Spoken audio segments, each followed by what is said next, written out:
Demonschool is an RPG with tactical battles that have no experience points, no leveling, no grinding, and an emphasis on efficiency. This is a video about why we made those decisions. Demonschool's battle system was designed around the concept of reducing the number of clicks a player needs to make in order to take an action. In traditional tactics games, you have to select your character, select their movement location, select an enemy, and what sort of attack to do, and many other micro decisions. That makes for a very relaxing sort of game flow, which I also enjoy, but that wasn't the intention for Demonschool.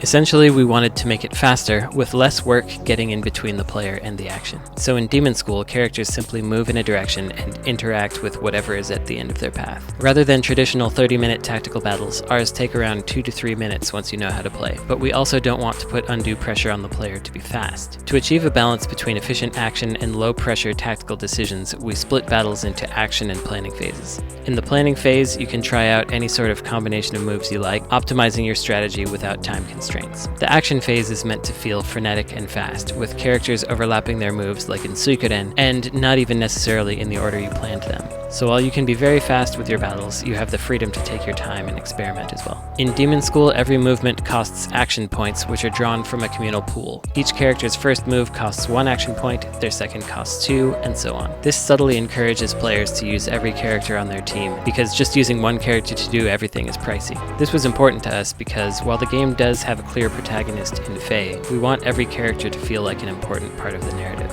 Ultimately, Demonschool is a game about community action in the face of adversity, and we wanted to make sure the battle system reflected that kind of community as well. Players who investigate the system will be rewarded with combos between characters that do even more damage and other little events. The efficiency of movement I mentioned earlier necessitates that characters move in straight lines and diagonals, because otherwise you'd have to navigate to a specific spot on the grid. But straight lines can be constricting, so we added the concept of sidesteps. Their unique feature is they don't cost any action points until coupled with a second move. This gives players more freedom while still constraining them to move in straight lines. In another bid for efficiency, you don't even need to move the cursor all the way to the character's destination. One tile in the right direction is all you need. One of the least conventional aspects of our battle system is the complete lack of leveling. There are no experience points whatsoever. Though we steadily introduce enemies with new abilities over time, player characters' base stats never change. What we have instead is abilities, which can be earned through side quests, bought in the store, or generally found around the world.